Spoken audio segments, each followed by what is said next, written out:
Did you know that sales isn't actually hard, and getting people to willingly give you their money is actually pretty simple once you understand the concepts I'm about to uncover in this video. And if you want to be part of the 1% or even the 0.1%, you should stick around, because what I am about to uncover in this video is a skill that every single billionaire on the planet has mastered, and that skill is sales. Now here's something that most agency owners and infopreneurs don't even realize, which is insane to me, that if you are a business owner or you are in the business of getting people to give you money, you are in sales. And given that you are in sales, the question that you should really be asking yourself is, well, how do I actually get good at this? And this is the exact same question that I asked myself years ago, but after taking over 2,000 sales calls and training over 750 agency owners and infopreneurs on high ticket sales, I noticed a pattern.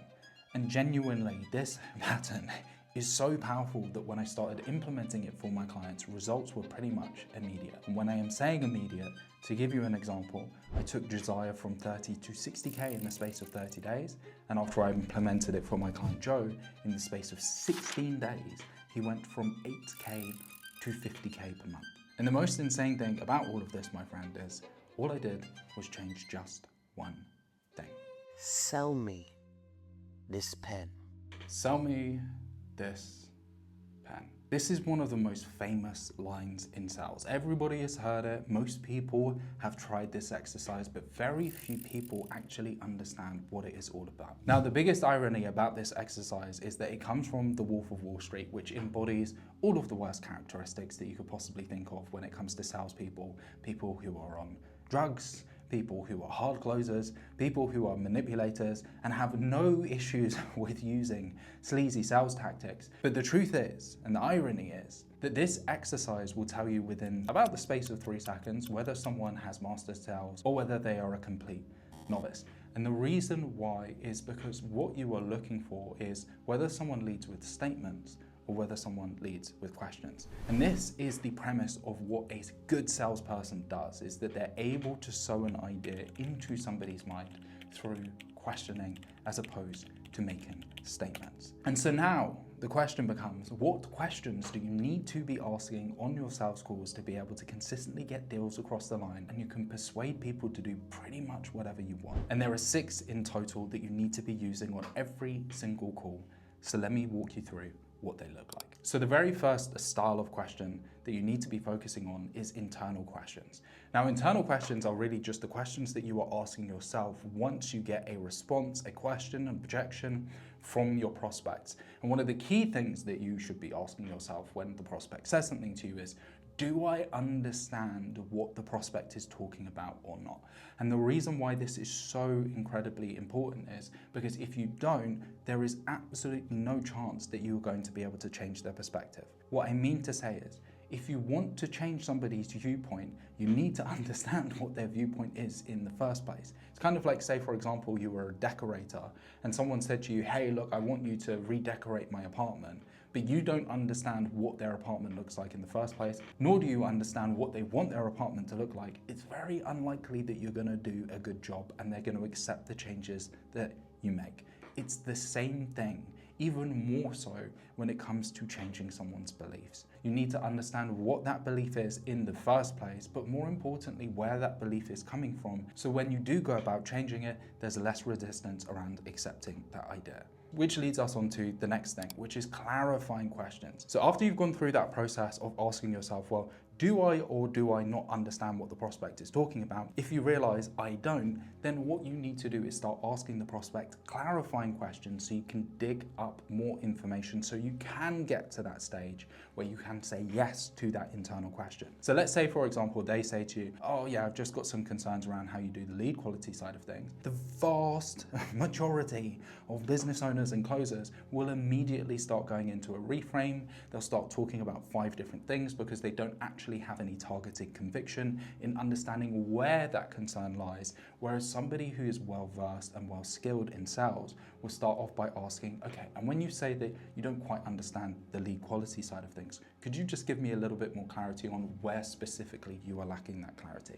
This is so unbelievably powerful because the prospect is going to tell you exactly where you need to move the needle for them so that you can close them. So again, just remember, if you don't understand what the prospect is talking about, spend a little bit of time digging a little bit deeper so that you can figure out what's really going on, because ultimately taking that extra 20 seconds to understand someone's perspective is going to prevent you from triggering someone's ego, increasing sales resistance, or just dragging out the call because you're going round in circles because you have no idea what each of you are talking about. So the third style of question that you can be utilizing on your high ticket sales calls is a little bit more complex than the others. And the reason why is, first and foremost, it requires for you to have high emotional intelligence so that you can actually see somebody else's viewpoint. The second reason is it requires for you to have done your internal and clarifying questioning stages correctly. And the third reason is because it requires for you to be able to reverse engineer somebody else's perspective. Or in simple terms, because you understand what somebody's perspective is, and obviously you understand your own perspective and the perspective ultimately that you want them to adopt. All you're doing is you're stacking those questions up in a way where they can logically follow your thought process to be able to arrive at the same conclusion. Now, the fourth style of question that you want to ask on your high ticket sales calls is binary questions. Now, binary questions can be really powerful because ultimately a binary question is a question that results in a yes or a no answer. But for that exact same reason, they can also be incredibly dangerous. To give you an example of a bad binary question, it would be, do you have any questions? Now, the reason why that's a bad binary question is because if someone does have questions, then you then have to ask them, well, what questions do you have? And if they don't have questions, you haven't progressed the conversation at all. Now, the other reason why this is a bad binary question is a lot of the time your prospects are subconsciously going to default to a no, even though they do have questions because you haven't asked them the right question. But ultimately, what you should be asking in this scenario is, what questions do you have for me? Right? Because now we're being assumptive, which means that the prospect is more likely to actually think of some questions that they might have so that you can provide them with more clarity. Now, another way that you can go about asking a good binary question is, say, for example, if someone's deep in a fear objection, they believe that your product's going to actually work.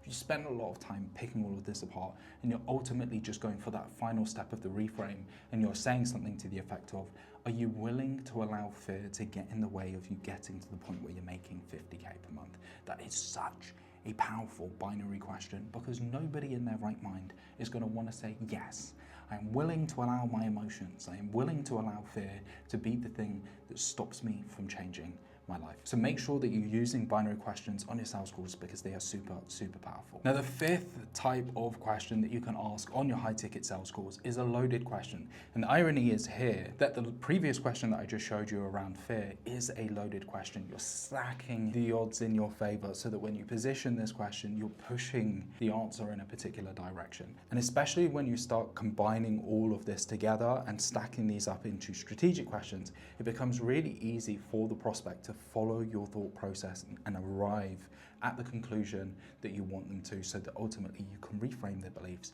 and get them to close. And the very final question that genuinely is the most important question that you will ask on any of your sales calls is the ask. And the ask is ultimately you just asking for the sale.